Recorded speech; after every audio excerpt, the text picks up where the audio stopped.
Welcome to the Wisconsin Music Podcast. Hey everyone, Zach here from the Wisconsin Music Podcast. Here we are at episode 101. This week we have Zach Pietrini. Last time Zach was on, I was featuring him on Friday Music Showcase number 17 back in September of 2021.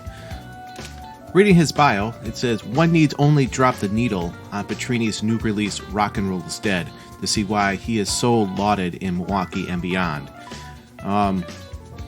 Rated Best Live Act in Milwaukee by MilwaukeeMagazine, Artist of the Year by the Wisconsin AreaMusic Awards, and Best Song in a Feature Film, Mark Awards LA. Having opened for the likes of Walker Hayes, Huey Lewis, and Ray Wylie Hubbard, Pietrini has proven his ability as someone who can run with the best. He has also toured extensively, covering out audiences as far north as the Twin Cities and as far south as Tampa. Be it his skillful writing and dynamic production, his enduring and energetic stage presence, or his everyman's approach to his music, it's clear that his new album, and I do mean album, he has it on vinyl, that this new album and his band meets people where they are and holds them for an entire 43 minutes and 31 seconds. It's titled Rock and Roll is Dead, but it definitely is not. So let's get right into the conversation with Zach when I met him over Zoom while he was on the road, straight out of his van. Here we go with Zach Pietrini.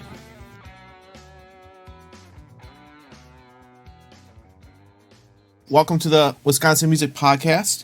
Thank you.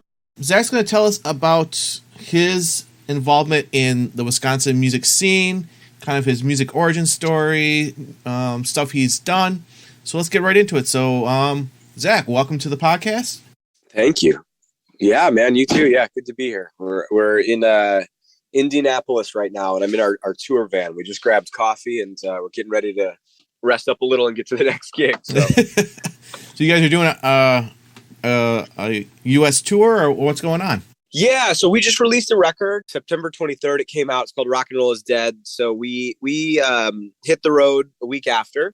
So we're mainly doing a Midwest tour right now, but we're getting into the South next week for a little bit. But mainly keeping it, we're going to be in like as far north as the Twin Cities, as far south as Nashville, Memphis. So kind of everywhere in between. Cool. Let's step back a little bit, and we'll get into that a little bit later. But why don't we get the audience kind of get to know you a little bit? How'd you get into music? What's your music origin story? Yeah, I'll try to keep it brief. But it's so started off just enamored with guitar. I have memories of, I've got older brothers, so they all kind of introduced me to music pretty early, but I've got memories of that, of hearing, what was it? Or, this is what it was. I remember seeing a guitar at a friend's lake house and doing my best to like pick out, Come As You Are by Nirvana. Okay. And it was like, I want to do, like, I love this. This is the best. Like, I'm sure it was terrible and, whatever, but I just was so enamored with the instrument in and of itself. But took piano as a little kid and quit, but again, still always just loved guitar. Finally convinced my parents to get me lessons and started writing at a pretty early age.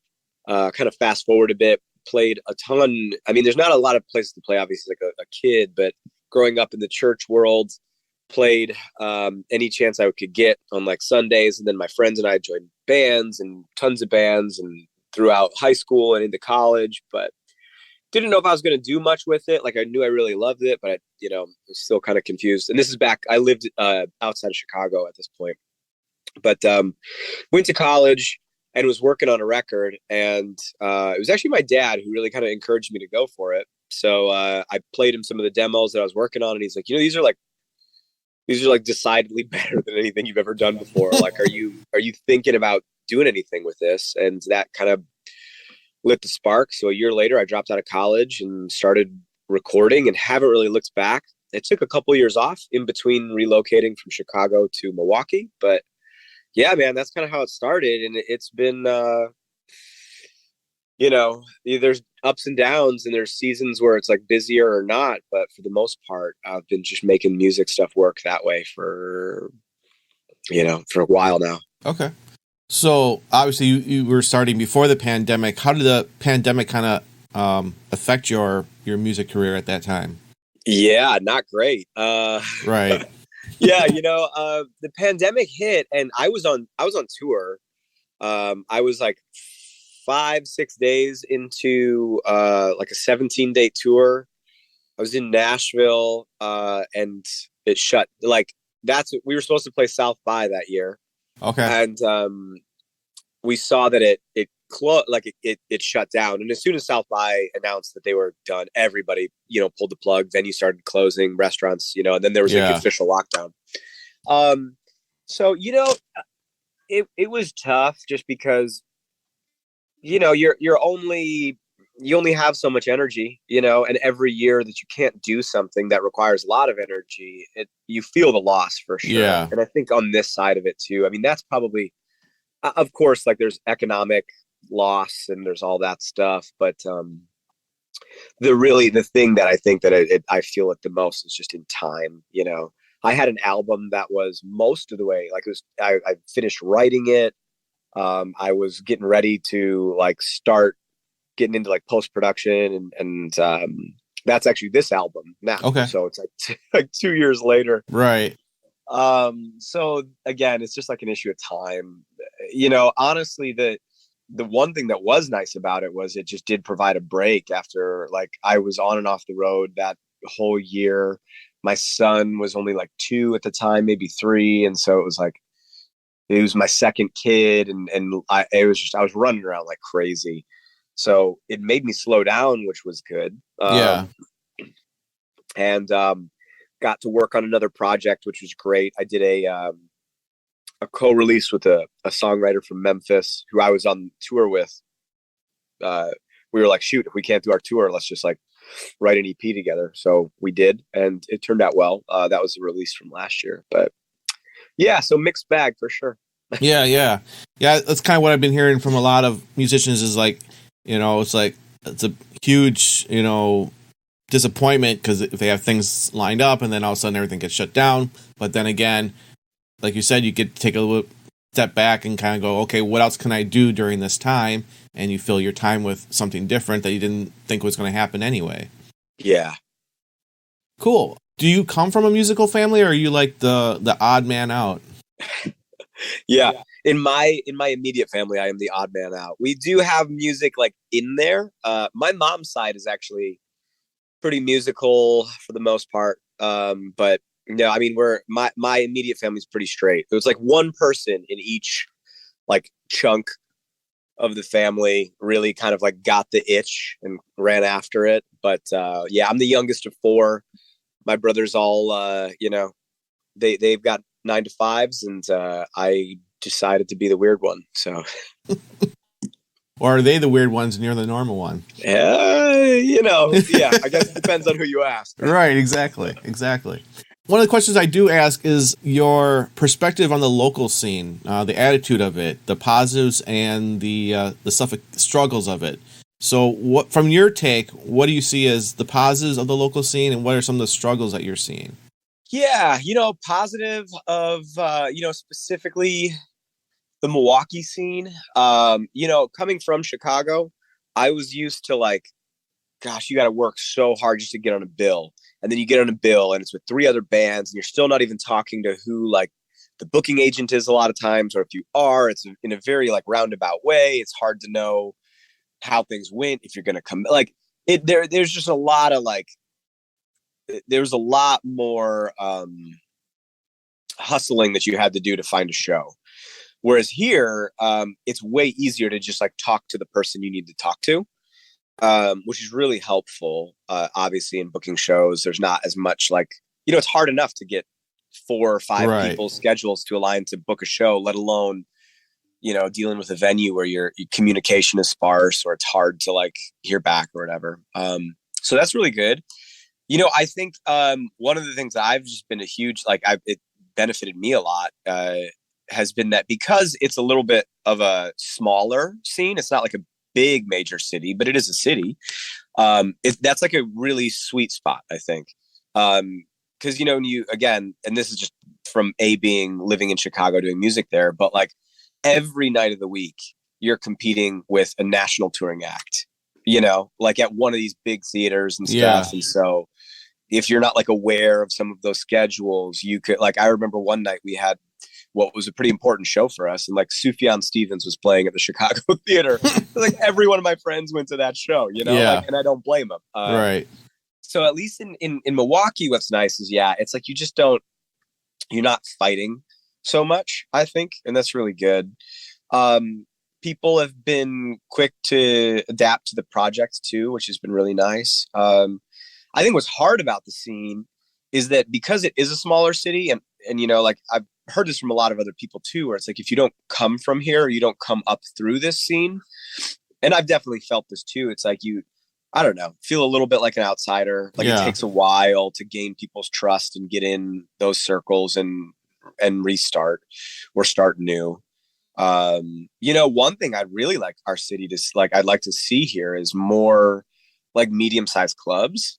We really only have about 2, and otherwise it's pretty small or it's massive. Like it's huge theaters, and so it's hard for when you're in that in between where like I feel like we are, where you just need more space in a venue. You really don't have a lot of options, and it's really hard to then get them. So I'd like to see more medium-sized clubs pop up. Obviously, this is a rough time to do that. To undergo that venture. So I think those are some of the challenges I've seen.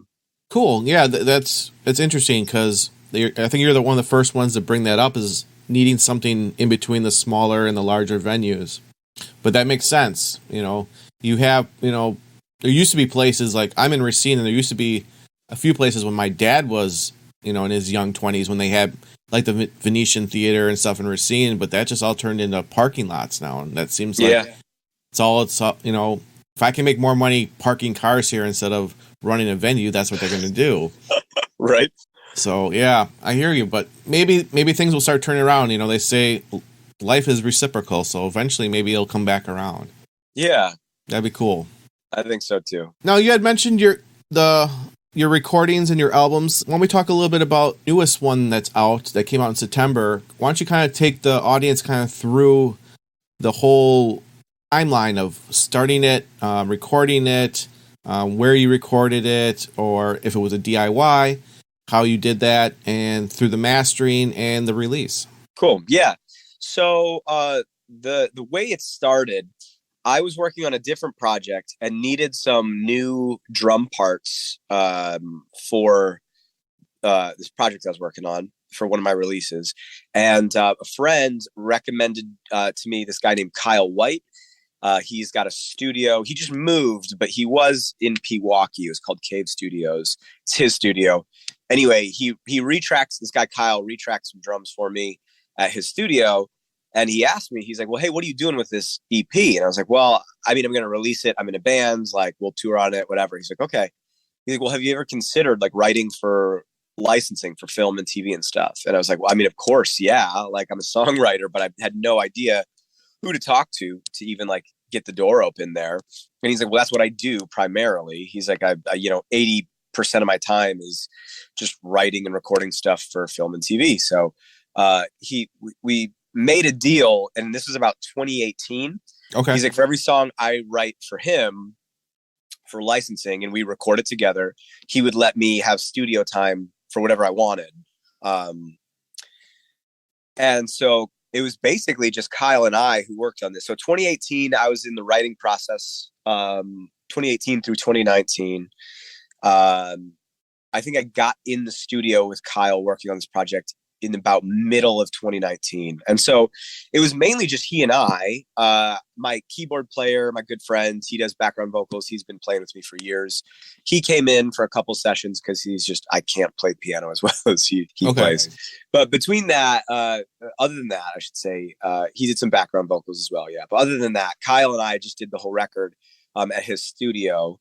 And what we tried to do with it, we wanted to, we basically picked what we called 3 sonic markers, which it's like these 3 albums by these artists, like we're going to make decisions kind of based on these 3 perspectives. How did they, what kind of snare did they use? What synths, what guitar tones, what do we like? What don't we like? What can we kind of like borrow from for like a sonic palette? And once we kind of made that, it made it kind of easier to approach some of these tunes. And it was good. It was good this is the first time I did an album where it's just me and one other person. So Kyle engineered, but he and I co-produced the album.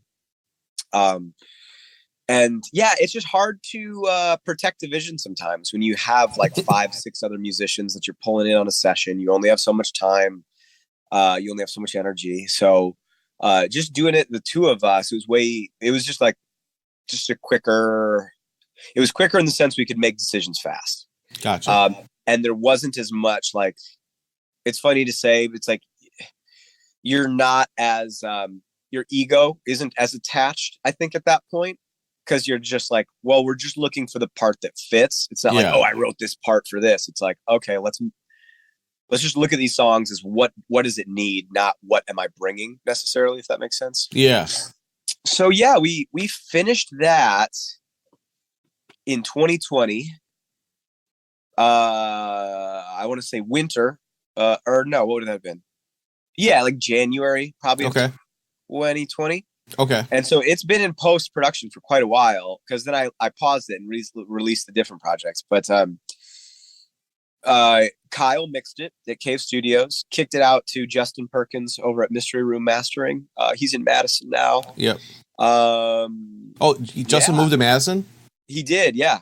Oh man, that must have been recently then, right? Yep. Yeah, it was. It wasn't too long ago, which actually it's kind of funny because Kyle, who I did this record with, moved into Justin's spot at Wire and Vice, where he was. Gotcha. Okay. So anyway, so he mastered it.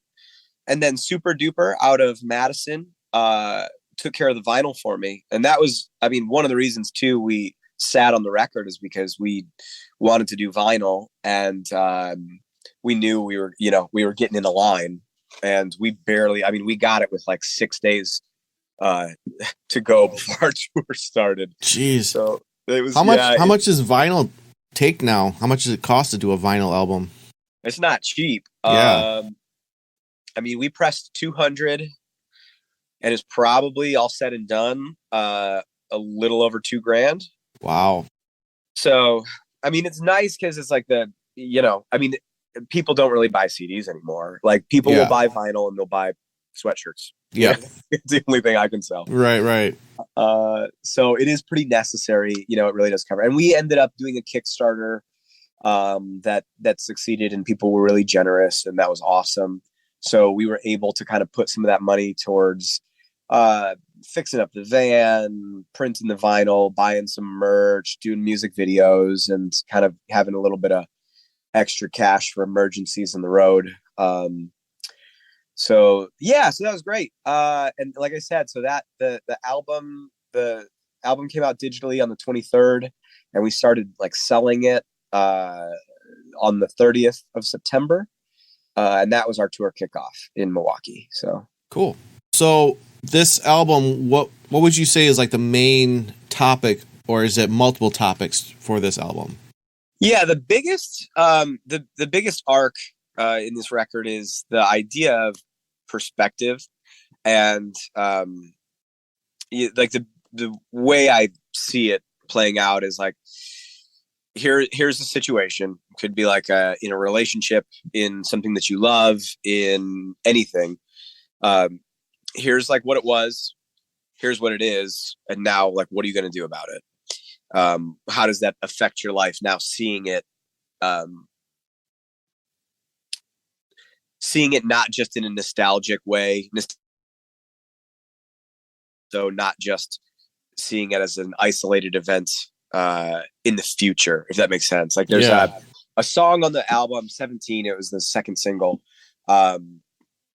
and it just kind of engages that tenuous nature of like, you look back on growing up, and I think a lot of times it's just interesting to hear how people talk about their youth, and it's like, oh, this was awful, or oh, this was so good, when in fact, like it was just there's like a lot of ups and downs, you know, and to say a time period was only good or only bad, it's like, it's hard to know. Like in the moment, it was so emotive and there was so much going on. But then looking back, it's like it's way more of a, you're way more detached from those emotions. And so even getting the proper perspective can be difficult.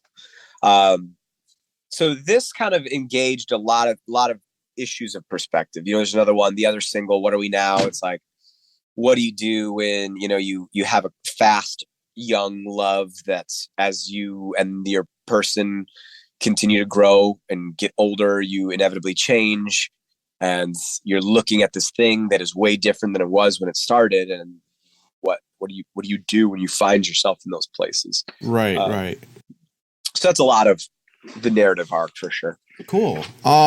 So I usually put like 3 songs from the artist on the podcast so the audience can kind of get a hear of it. Is there like certain number or certain songs you want to put on the podcast for people to listen to? Yeah, that'd be great. The song, What Are We Now?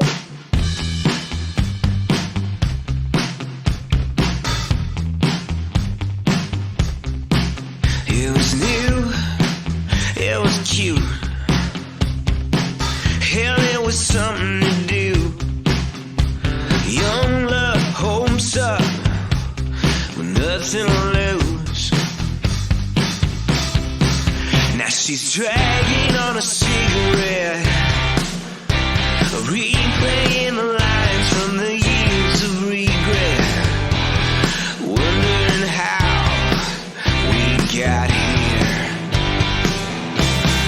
What are we now? Going down faster, past all of the mistakes, on the real disaster now. No tears or laughter, just white knuckles versus the tile and the plaster now. What are we now?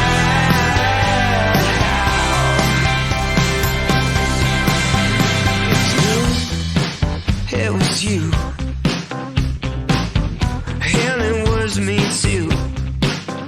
Just too young to know what we outgrew. Now she's dragging on a cigarette, replaying the lines from the years of regret, wondering how we got here. What are we now? Going down faster, past all of the mistakes, on the real disaster now. No tears or laughter, just white knuckles versus the tile and the plaster now. What are we now?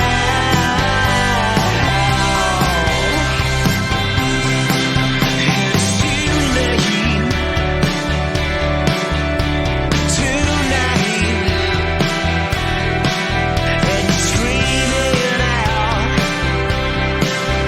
What are we now? What are we now? What are we now? Going down faster, past all of the mistakes, on the real disaster now.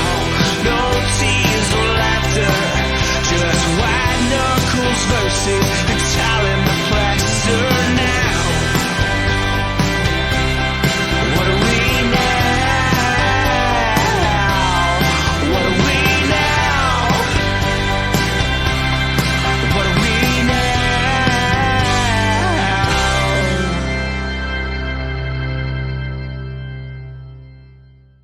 17. 17 red-blooded boys sitting in the front seat.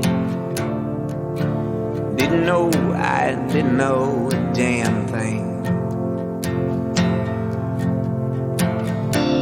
Just wanted to drive, push down the pedal, feel alive. So much I couldn't see.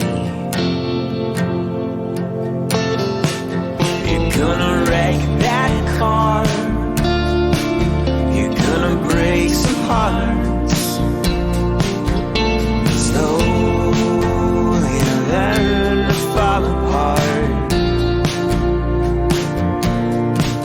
You couldn't see it then, in your tailspin,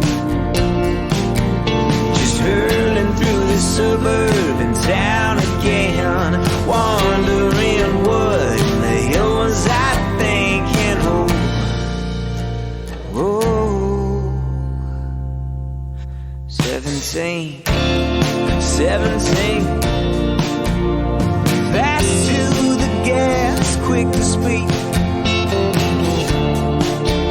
Man, I own these dreaming streets.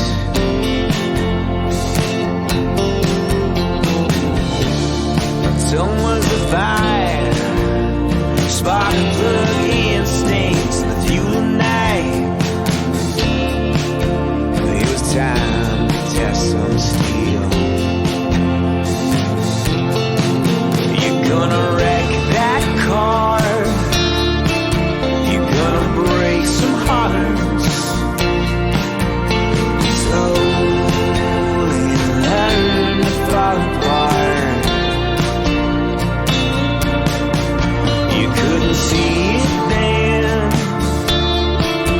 in your tailspin, just hurling through the suburban town again, wondering what in the hell was I thinking. Oh, 17.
You talked about you having kids, work-life balance. How is that working out for you? Is it a challenge, or you got a good control of that?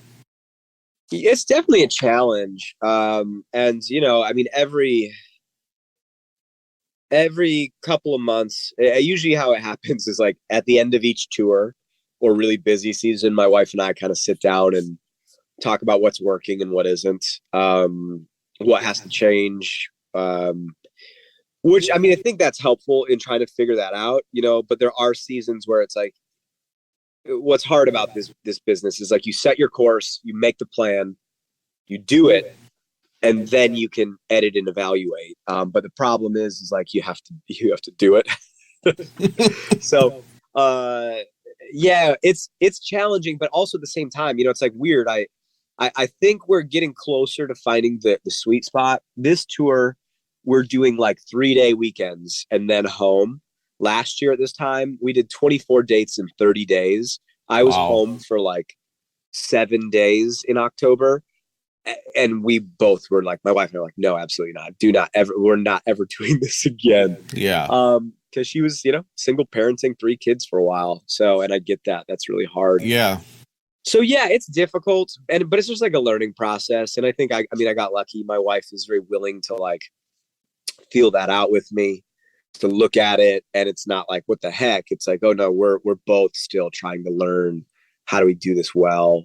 But, you know, I mean, for having like a crazy busy season, there's also a lot of times where I'm just like hanging, you know, doing a couple hours of laptop work, maybe write a little bit, and then I'm just like around. So yeah, there's like really intense times on both ends of the spectrum. Well, it's good that you have a partner that is willing to work with you and figure things out. You know, that's always helpful, especially when you're trying to do what you're trying to do, is, you know, make a career out of, you know, playing music. Yeah. Which is not easy. No, it's not. I'm tired. I'm very tired always. Gotta dig down deep and get that energy, right? Yeah. Gigs that you've been at, either as a performer or as an audience member, that's made a big impression on you, and maybe why it's made that impression on you. We can talk about both as well. So gigs that I've done that have made a big impression on me, positive or negative, does it matter? Yeah, doesn't matter. Okay. Man, you want specific ones or just like in general? Up to you. Okay, great. You know, I love playing listening rooms and house shows. Like the big loud shows are fun, but you know, when push comes to shove, the main reason I do what I'm doing is it's very selfish. It's for me a lot. Yeah. But it's also in the hope of like, I'm doing this to continually remind myself what I believe it means to be human. And what that means is like, you go after passions, you're honest with what you want. You're living like with your full self. And I find that when you're in like a listening room context or a house show or just more of like intimate venues, you get to tell more stories. People are more actually tuned in. I don't love when you're playing to just like a huge, it's like, cool, you're on a big PA, big stage, huge crowd, but like, you know, people are just drunk. Like, whatever, like we can have fun. That's right. Great. But the ones I really love, it's when you can just tell you're actually connecting to your audience by usually just like vulnerability or storytelling or whatever, offering them kind of glimpses into each one of these songs and hopefully ways that they like can emotionally connect and attach and just feel like somebody sees them. Work-life balance. How is that working out for you? Is it a challenge or you got a good control of that? It's like most of my writing, it's 80 to 90% autobiographical. It's things that are bouncing around inside my head and mind. Cause yeah, that's what I love about music. That's what like enamored me about music too, is like going to a show and hearing somebody in you know, a small club, like 100, 200 person club, just like take a moment and give you like insight into their life. And yeah, so listening room style places, house shows, anything where it's like people are like, we're here to tune in, you know? Right. Exactly. Were you ever at a gig as an audience member that made a big impression on you? Yeah. I mean, I've got to narrow it down. I mean, I would say the thing that like probably affected my life the most was I was probably 18 and it was going to shows in Chicago, but this one specifically, it was a tour called 10 out of 10. I don't know if they're doing it anymore. It's like 10, the number out of TENN, Tennessee. Okay. And it was just like a group of musicians. It was usually like 10 songwriters with like, they'd be swapping in and out, but they would do this tour every year and they'd stop in Chicago and I'd see them there. And I remember I got to go one time and it just like, that was the show where I was like, this is what I want to do. This is the style of music. This is the way I want to come across. This is it right here. And I'm trying to remember all the bands that were on that night, but yeah, I don't know if it's anybody who's still playing now, but I just remember like I literally in the car that night on the way home wrote half of the first song off of the first album that I would release like under my name. And so, yeah, that was a pretty big, like, whoa, like it definitely shifted my, my trajectory for sure. Excellent. Other than that, is there anything that I haven't asked you that you wanted to let the listeners know? Check out the new record. It's streaming everywhere. It's out everywhere. Or, you know, best case, buy it because streaming services are really crooked and they're making it really hard for guys like me to make a living. So, right. Yeah. Are you on Bandcamp? Oh, yeah, for sure. Okay. And where else can people find you if they're searching for you on the internet? Yeah, my website, just zachpetrini.com. And if you don't know how to spell that, you can put Zach Pie in Google and it'll take you to all the places. But yeah, my website's a good spot. Instagram is probably what I'm most active on. And you get like funny cooking videos and weird stuff with my family and all that. But those are probably the two easiest ways to kind of follow along with what's going on with the bands. But yeah. Cool. I'll put that stuff in the show notes as well so people can just click on that if they don't want to go Google searching. Yep. All right. Well, Zach, I appreciate your time. I know you're busy. You know, you're living the musician's life right now and living out of a van. So I'll I'll let you go. I appreciate you being on the show. Dude, thank you so much for having me. I'm glad this worked out. I really appreciate it. What a great conversation. What a great guy and a great musician. I hope you guys enjoyed listening to his adventures as a musician on the road and listening to a few of his songs. Right after this end segment, I'm going to play his title track, Rock and Roll is Dead. So that's going to be coming up in a minute or so. Go out to bandcamp.com.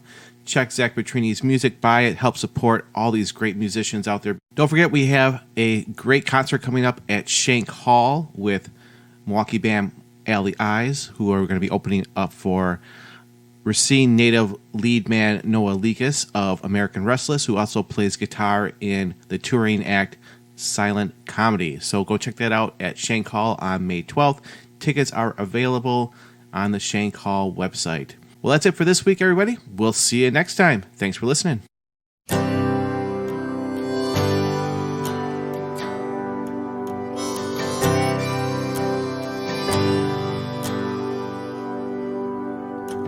It's been a few years now since we put Petty in the grave, and I cannot help but feel I was meant for a different age. It's so wrong to think these songs could save our souls. So let's pour one out tonight and say a prayer for rock and roll. 'Cause rock and roll is dead. Rock and roll is dead. Smash all the guitars and let the record spin. 'Cause rock and roll is dead. Were we singing all the anthems of the least resistant way? Lost our ears for beauty, just hoping for a million plays.